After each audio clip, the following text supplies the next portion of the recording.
Welcome to another edition of Brothers in Cars. I'm Rob Akins. This is my brother Fred Akins. I'm in beautiful Green Bay, Wisconsin, where the weather is starting to get a little chilly. And Fred is in Laguna Hills, California. So probably a little more comfortable this afternoon. Where the weather is wonderfully balmy. Yeah, it's wonderfully balmy. All right, but we wanted to do a quick video about the UAW contract, which has just recently been ratified by the workers at GM, Ford, and Stellantis. And a question about where this might lead the other non-union manufacturers, as far as Toyota and Hyundai and Tesla, notably, because Shawn Fain, the president of the UAW, has made no bones about the fact that he sees this new contract as only step one in the unionization efforts of the UAW across the whole industry, not just the traditional big three, the province of the UAW. So I wanted Fred to give his opinion because he's an industry veteran and been in various parts of the car industry, including product planning and public relations, advertising, quality control, so forth, for both manufacturers and agencies working with the manufacturers in the past. So he has a very good breadth of knowledge when it comes to what's going on in the industry. So Fred, I'm going to share a screenshot here. And this is a story on CNBC that came out a few days ago. It was just basically outlining the new labor deal that they were able to get ratified. And surprisingly, I thought that it was a very fair contract offer that ultimately was put before the rank and file. Not everything was agreed to that Shawn Fain had originally put out there as some of their goals, but I thought it was very reasonable. And surprisingly, it didn't pass as easily as I thought a lot of people were expecting. So what are your thoughts on it? Well, that's exactly it. I mean, the initial ask by the UAW was basically for somewhere between 40 and 46% increases. They wanted defined benefit pensions to come back, which had been one of the legacy costs that had driven two of the big three into bankruptcy during the Great Recession. And the UAW had to, as a result of the Great Recession and the concessions that were made to keep basically the big three, or at least two of the big three, afloat and in business, the UAW had to make some fairly onerous concessions back in 2009, 2010. Fast forward to their next contract, they weren't able to get back a lot of the things that they had given up, even though in the late 2010s, the industry was doing quite well. The market was, I think, at 17 and a half million units in 2017, 2018. So it was extremely strong. And yet they somehow weren't able to claw back everything they had given up. And I think a lot of that dissatisfaction among the rank and file is what led to the ascension of Shawn Fain, because he was originally seen as a bit of an outsider when he was first elected. He was not the favored candidate, and in fact was kind of a dark horse surprise candidate and winner of the UAW presidency. And as soon as he became president of the UAW, He basically took a much more hardball stance and started focusing on getting back a lot of what was given up, which the rank and file members liked. And he used a lot of somewhat inflammatory rhetoric, especially targeting the pay packages for the CEO and the senior executives at the big three, which in retrospect were rather indefensible. And if you look at what happened on this contract, maybe a little short-sighted. I mean, the big three were their own worst enemy here because they were reporting record profits. Their CEOs were getting record pay packages, and the UAW was essentially getting bupkis. Right. And I think that to that end, it was kind of perfect timing for these contracts to come up in a way because of the inflation that everybody's been dealing with over the last year and a half, where they're seeing their paychecks not going as far as they used to, interest rates rising, the Fed trying to do their best to slow down the economy, even though the economy seems to be doing pretty well. But I think what Sean Fain was arguing was resonating with a lot of the public, that wait a minute, these people who are building these trucks and SUVs and cars, a lot of them can't even afford to buy them as things stand right now. And they really have taken one for the team, so to speak. At least that was the public perception. And they haven't been fairly compensated. And you can say not only have the workers not been fairly compensated, but the shareholders of the big three. Well, Stellantis is now privately held, but Ford and GM, the stock prices of those two companies has basically done nothing for 20 years. A little bump here, a little bump there. Yeah, you had the bankruptcy for GM, but even coming out of that, for companies that have had record-breaking years, especially in the last 10, maybe even the last 5, a lot of people weren't sharing in that. And I think when Sean Fain made the case that you've got some corporate fat cats, even if it's not totally fair, I think that the public perception, as you know, having been in public relations for so long, once a perception is cemented in people's minds, the facts sometimes are not as relevant as how people feel. And exactly. So, yeah. And so perception becomes reality.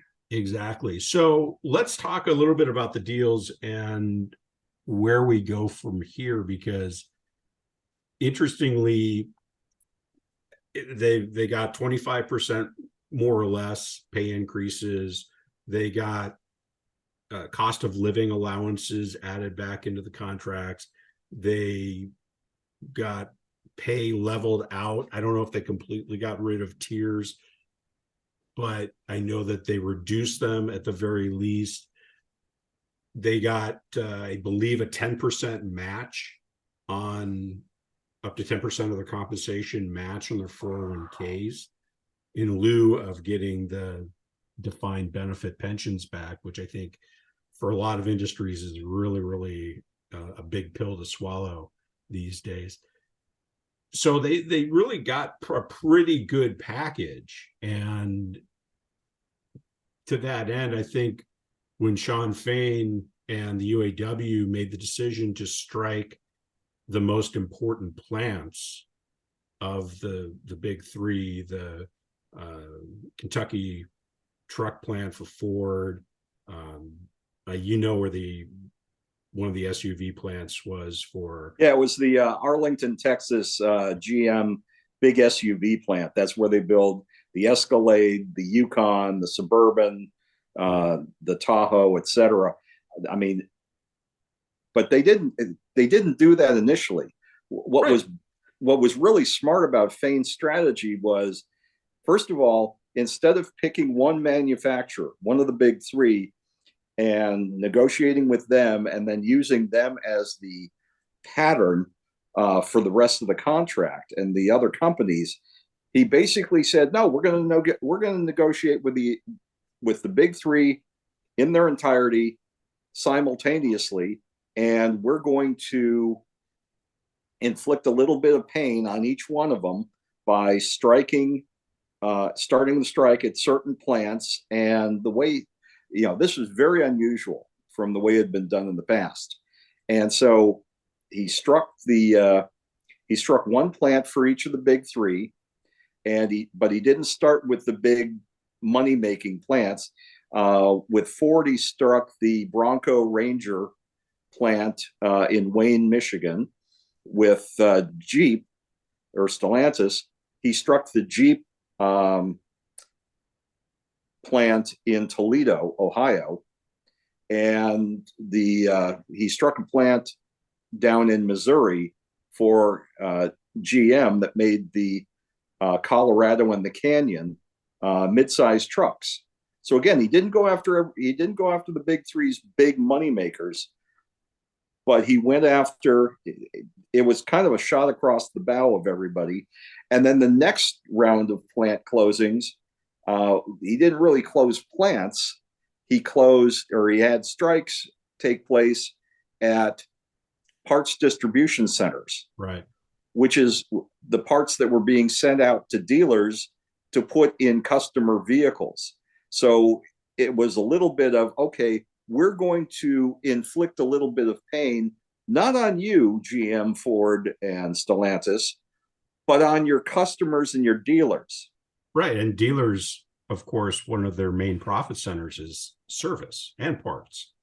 And exactly. To hit the dealers at that level, where now all of a sudden they had a supply of vehicles on the ground that can kind of get by for 30, 60 days even. But when all of a sudden the parts aren't showing up to put into customers' vehicles anymore, that profit center is on ice. And I'm exactly sure and going back that to adds manufacturers. Basically Fain knew pretty much where the manufacturers' pain points were, and he was very, very strategic in how he applied pressure. Now, there were times when his rhetoric was more than a little bit over the top. There were a couple of times when he went on camera doing a Facebook Live wearing a T-shirt that said "Eat the Rich." Yeah, which is a little too Bernie Sanders AOC, for my political tastes, but it resonated with the rank and file, and frankly, it resonated with a lot of the country, because when the strike started, there were various polls that came out saying, okay, who do you support? Do you support the manufacturers or do you support the workers? And the overwhelming public support was for the workers, because they realized that the workers their wages had been essentially stagnant. It used to be that way back in the heyday of the UAW, back in the 60s and 70s, you could graduate from high school and with no college degree whatsoever, walk into an auto plant at age 18 and make a middle-class wage within a couple of years and have a good middle-class life, buy a house, send your kids to college, essentially live the American dream on nothing more than a high school diploma and a UAW union card. And in the 70s and 80s and into the 90s, that dream basically evaporated for a lot of these people. You had the big three went from basically 90% of the car market to just over 50%. And again, you had two of the big three in 2009 go through bankruptcy.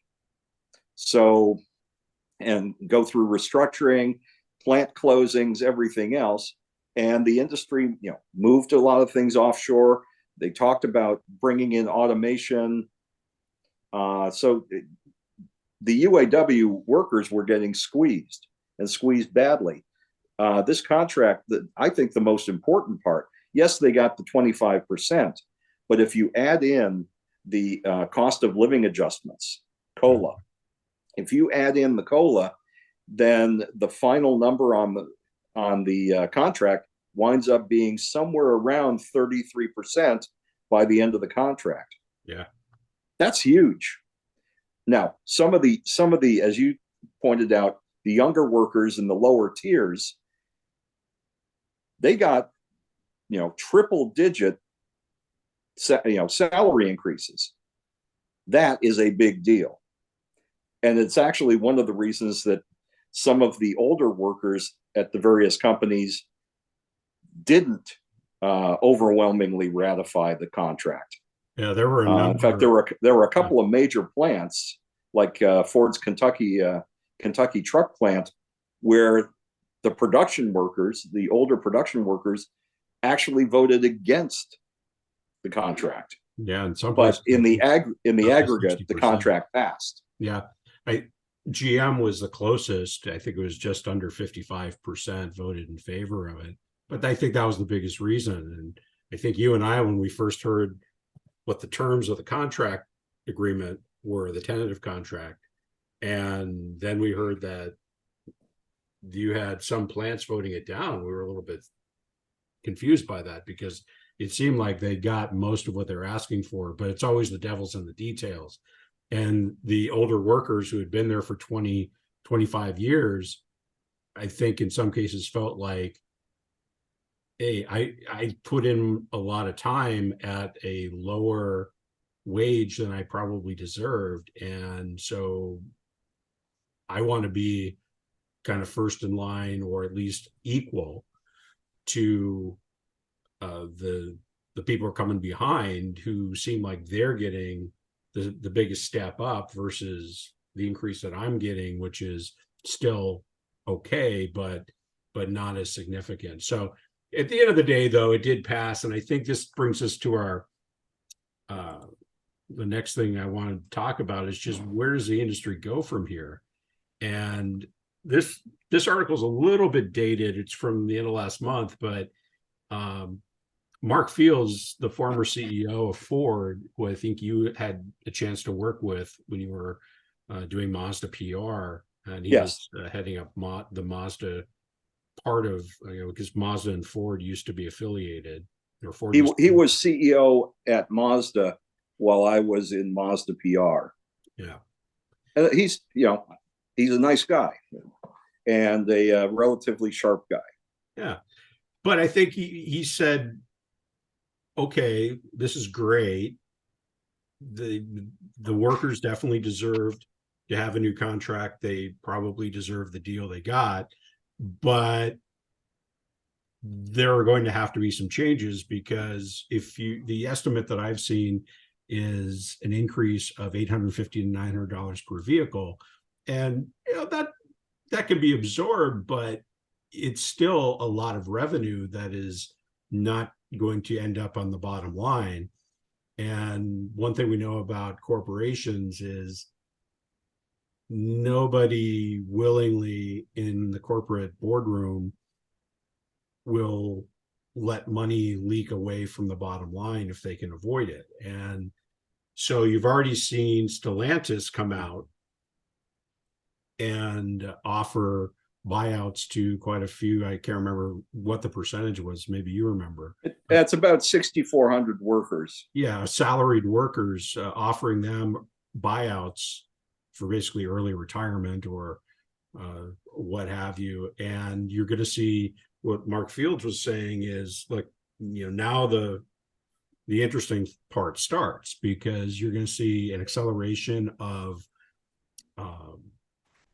innovation and robotics, and you're going to see some plants maybe not necessarily closed, because one of the things that the new contract did was it did grant workers the right to strike plant closures, but you may see headcount reductions, you may see shift reductions, you may see a number of other cost-cutting provisions or efforts by the big three to offset some of these new contracts.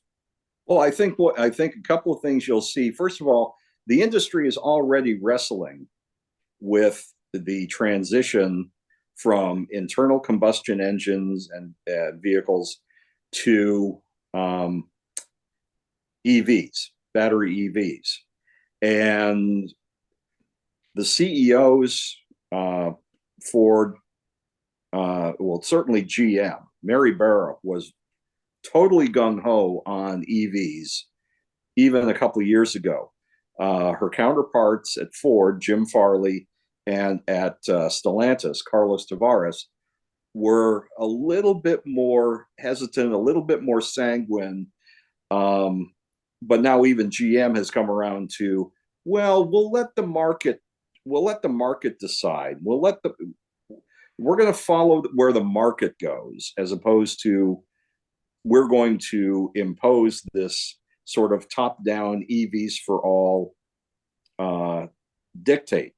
And what's happening is that they're actually starting to push back on the Biden administration, and to a lesser extent on California, with the very aggressive timelines that they have for EVs.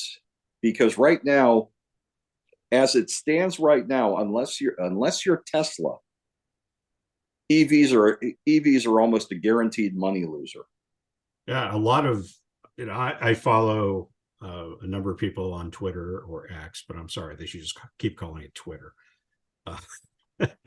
But people who are in the auto industry, and now Twitter's not reality, but at the same time, there are enough stories about dealers really not wanting the EV allocations that the manufacturers are trying to force on them, because let's face it, EVs are not as profitable for a dealership as internal combustion vehicles are, because as I said before, where do dealerships get a lot of their revenue, their profits? It's from service and parts. And the typical EV has what, a third less moving parts, and certainly engines. At least a third less moving parts. Most EVs don't even have a transmission. Yep. They just have a motor and a final drive, and that's it. There's no multiple gears in the transmission. So again, the whole thing is kind of evolving, and what you're seeing is, if you look at, having worked with a lot of sales guys, everybody I knew focused on days supply. Yep. Day supply. How much inventory do you have out there, and if you stop building today, how fast would it sell out? And typically, most manufacturers prefer to have about roughly a 60-day supply, so 2 months of inventory sitting on the ground, available for sale. During the pandemic, those day supply numbers came down to ridiculously low numbers, like in the single and low double digits. Right, and where people started getting people used were to just ordering vehicles. Well, they were scrambling for vehicles, and that meant that the dealers could basically charge whatever they wanted for, if they had a vehicle in stock, it almost became a bidding war.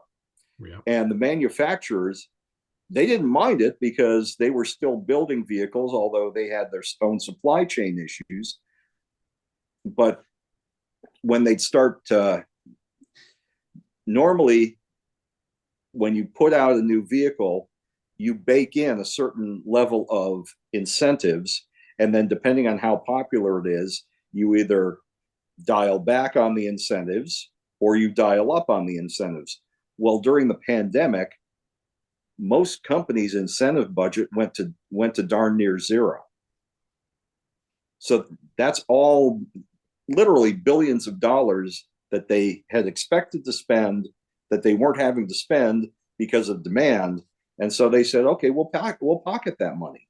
Right. And that's why one of the reasons the big three were reporting record profits during the pandemic. Once everybody realized, okay, the world is not going to end, and the government started putting out money, and people who were trapped at home said, well, I can't go to work, but I might as well get a new car because I've got all this money in the bank. Right. I'm still getting paid one way or another.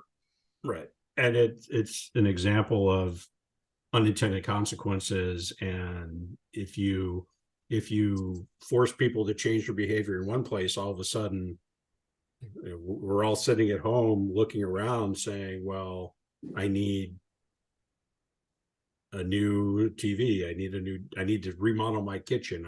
I've got all this time at home now because I'm not commuting, and I'm still getting money in many cases because the government is putting it into my bank account, and interest rates are basically at zero.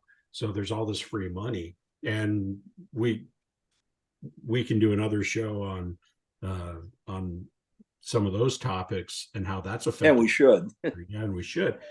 But yeah, you're right. I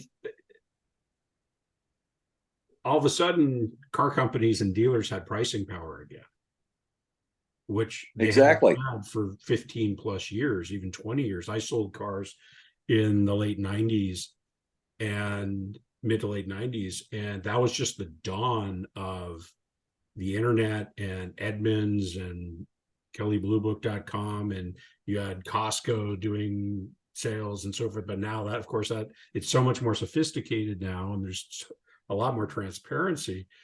So dealers are always with new cars, unless they were either a luxury line or in very tight supply and high demand. They pretty much said, well, okay, we're going to make $300, $1,000, whatever, on a new vehicle, but we're going to do that so we can sell the financing and sell the service contract, and we can get the customer back in here to service their vehicle and repair their vehicle. And so sales, in a way, became a loss leader in many ways on new cars. But then all of a sudden there was no supply. And of course, supply and demand had to meet up somewhere.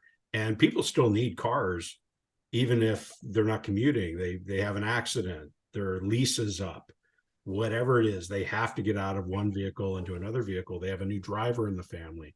They have their needs changed. So yeah, and of course that affected used cars as well, which we're not going to get into that topic right now. But no, what we saw with used car prices exploding, and that's had trickle down effects in insurance costs and whatnot, because all of a sudden the replacement costs for, if you total your car, maybe 25% higher than it was 3 years ago.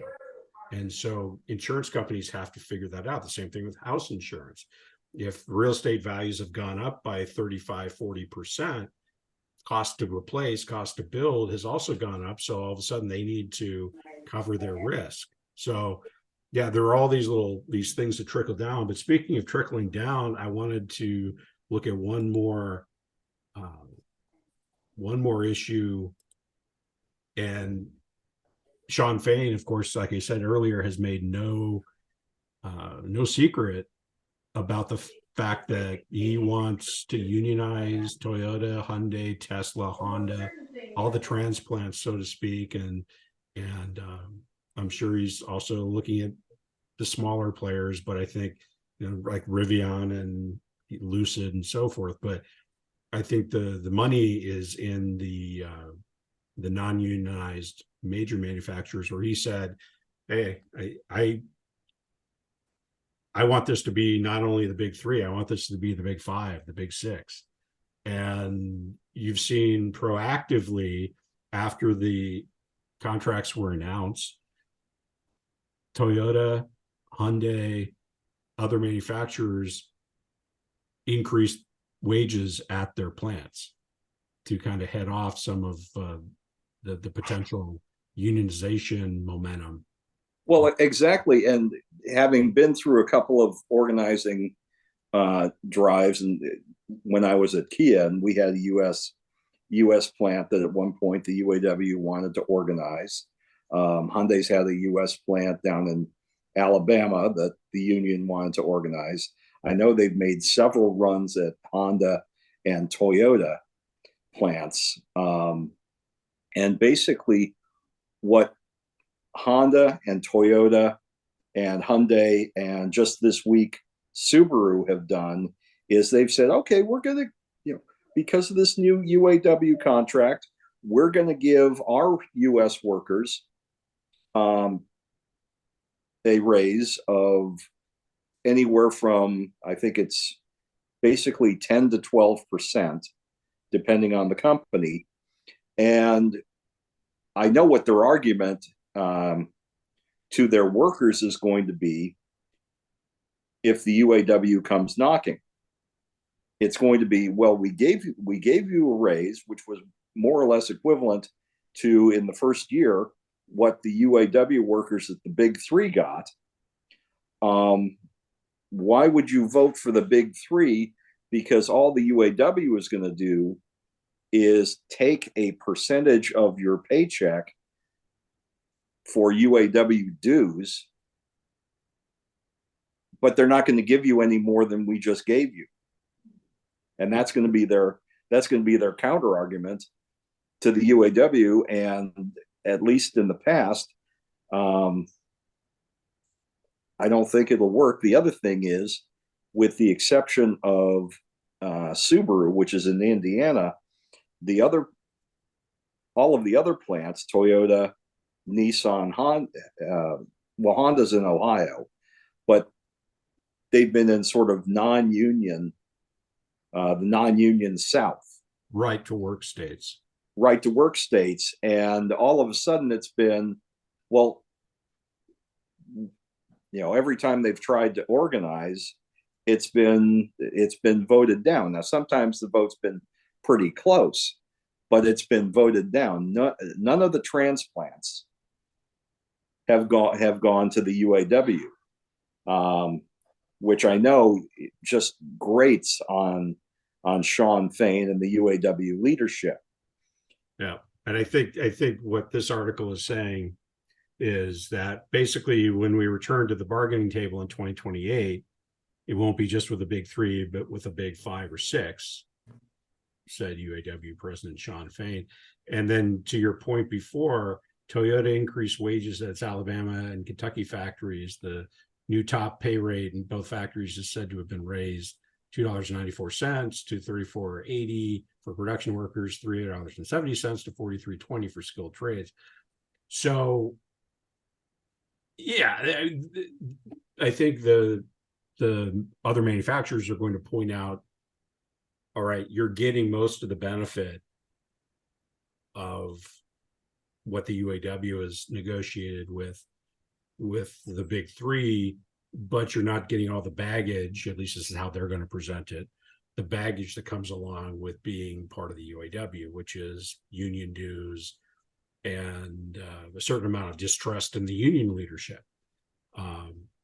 Which is a good point, because not Sean Fain, but previous union leaders have actually gone to jail for corruption. And a number of them, not just a couple of bad apples, but it was most of the bushel. Right. And I think the holy grail for the UAW and the unionization efforts is Tesla. Good luck with that one. Yeah, because that one's going to be a tough one. I was listening to a major investor in Tesla, and one of his points is one of the benefits of working at Tesla that has nothing to do with what you're paid hourly. It's getting company stock. And there are many Tesla workers who over the last 5 years have seen their net worth go up significantly because of the stock that they've been able to acquire over time by working with working for the company. And while you're always going to see the stories about, well, this group of workers isn't happy, or this group of workers says that they're being exploited, in general, amongst most Tesla workers, they seem to be pretty happy working for the company and Elon Musk. And the other thing about Tesla is Elon Musk is not a dummy. You can disagree with a lot of things that he does, but he's a pretty smart guy, and he's got plants opening all over the world. He's got a big plant in Texas. He originally started manufacturing, I believe, in the old Numi plant in Fremont, California. Yes, which is still there. And he went a couple rounds with the California government during the COVID days, when he said, no, we're inviting our workers back to start working again, who have been immunized and blah, blah, blah. And the government out there tried to say, no, you're not. And he said, well, then we're leaving. I'll take my ball and go home. And it's amazing how fast they backpedaled, and they kind of, yeah, basically he said, I'll take my ball and move to Texas. And he's actually, I think, physically moved to Texas. Well, I think he's still spending a fair amount of time in San Francisco because of the whole X situation, and True, to get true. that straightened out. But I know a lot of the company personnel have relocated to Texas. And I think once things sort out a little bit more with the whole Twitter thing, there's a high likelihood that Elon Musk is not going to call California his primary residence state anymore. But at any rate, it's going to be very interesting to see how this plays out. Definitely lots of moving parts still. And as we talked about earlier, corporations are not just going to surrender significant increases in costs and just take it off the bottom line. You can argue that they can afford to, and maybe they can to a certain extent, but there are going to be other moving parts. And of course, the most common consequences we see in the world are unintended consequences. So it'll be interesting to see how this plays out. Exactly.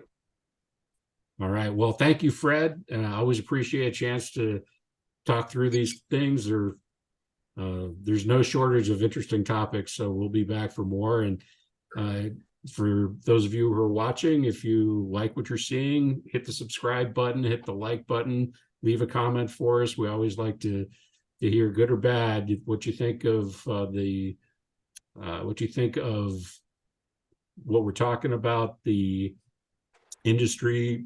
If you've been part of the UAW, what's your perspective? It's always good to get firsthand knowledge of kind of what people are seeing on the ground. So appreciate your time, and we'll see you next time.